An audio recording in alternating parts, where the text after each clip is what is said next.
ছোট মাছ খেতে অনেকেরই ভালো লাগে, কিন্তু এই ছোট মাছ কেটে কুটে ধুয়ে বেছে রান্না করতে না জান বেরিয়ে যায়। আমারও অনেক দিনের শখ ছিল যে এরকম পাঁচমিশালি ছোট মাছ পেলে আনবো, পেয়েছিলাম, তো সেগুলো এনেছিলাম। তো কাটতে কাটতে আমার দিন সাবার হয়ে গেছে, কিছুটা মাছ রেখে দিয়েছি, একটু বড় সাইজ ছিল সেগুলো, একদম ছোটোগুলো রান্না করে ফেলছি। কারণ এই মাছের না খুব স্বাদ, এই মাছ টাটকা রান্না করলেই বেশি স্বাদ পাওয়া যায়, বাসিটা অতটা ভালো লাগে না। অনেকটা হয়ে গেছিলো বলে খানিকটা তুলে রেখেছি। মাছগুলোকে ভালো করে হলুদ নুন মাখিয়ে আগে পেট পরিষ্কার করে একদম ধুয়ে বেছে নিয়েছি, এবং তারপরে হলুদ নুন ভালো করে মাখিয়ে একদম কড়াইতে কড়া কড়া ভাজবো। জানি না কতটা রান্না করতে পারবো, আমার তো মনে হচ্ছে ভাজতে ভাজতেই আমার সব মুখে চলে যাবে। একদম কড়া করে ভেজে নেব, তারপরে আমি ভাত দিয়ে কটা আগে ভাজা মাছ খেয়ে নেব, তারপরে পুরো রান্নাটা আবার করব। কিন্তু যারা যারা এই ছোটো মাছ খেতে ভালোবাসো, মানে না জেনেই হয়তো খাই, কিন্তু সত্যি সত্যি আমি যত হেলথের কোনো ট্রেনিংয়ে গেছি, আমি বারবার শুনেছি এই মাছের কিন্তু খুব গুণ। চোখের জন্য ভালো আমরা তো সবাই জানি, এছাড়াও এই মাছের কিন্তু এছাড়াও অনেক গুণ আছে, এই মাছ খাওয়া খুব ভালো। কিছুই না, এতে কিন্তু এমন কিছু খাটনিও লাগে না। মাছগুলো জাস্ট ভেজে নিয়েছি, তেলটা আছে, ওই তেলের মধ্যে একটু কালো জিরা ফোড়ন দেবো একটু শুকনো লঙ্কা। আপনারা যদি বাচ্চারা খায় শুকনো লঙ্কা অ্যাভয়েডও করতে পারেন, কিন্তু আমার একটু ভালো লাগে তাই আমি খাবো, আর আমার এখানে কোনো বাচ্চা কাচ্চাও নেই তাই।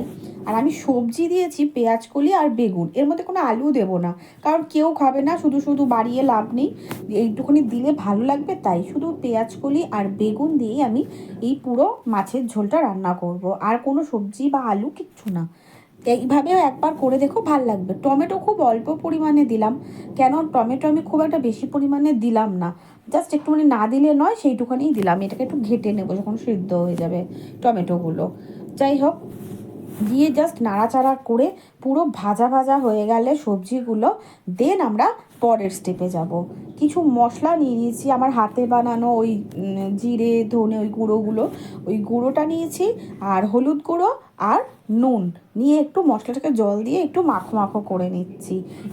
এই মশলাটুকু নিয়েই শুধু যাবে ওই মাছে, আর কিচ্ছু না। আর কাঁচা লঙ্কা, আমি একটু ঝাল খাবো বলে কাঁচা লঙ্কা 3টে দিলাম, যে যেরকম খাবে সে সেরকম দেবে। এই মাছ আমার একটু অন্ততপক্ষে ঝালঝালই ভাল লাগবে। তো যাই হোক, কাঁচা লঙ্কাটাও দিয়ে দিলাম, দিয়ে এই যে মশলাটা দিয়ে জল দিয়ে এবার এটাকে ধীরে ধীরে কষাবো।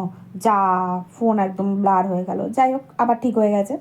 এইভাবে মশলাটাকে বেশ খানিকক্ষণ ধরে ঢেকে ঢেকে কষাবো জল দিয়ে দিয়ে। তারপরে ফাইনালি যে যতটা ঝোল খাবে সে ততটা জল দেবে, আমার এইটুখানি জল দিতেই হয়ে গেছে। আমি এই জলটা ফুটে উঠলে তারপরে মাছগুলো জলের মধ্যে দিয়ে দেবো। ব্যাস, রান্না কিন্তু মোটামুটি পুরো কমপ্লিট।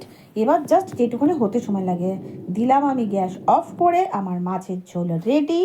দেখতে ফোনে অতটা কেমন লাগছে আমি জানি না, তবে সামনাসামনি দেখতে খুব ভালো লাগছিল। আর এই যে দেখো, আস্তে আস্তে বুঝতে পারবে সবজি দিয়ে মাছগুলো। আর এই মাছগুলো না হাতা করে তুলবো, অত বেছে বেছে তোলার দরকার নেই, পুরো হাতা ঢুকে একদম তুলে যতটা উঠবে ততটা খেয়ে নেবো। ব্যাস, টাটা।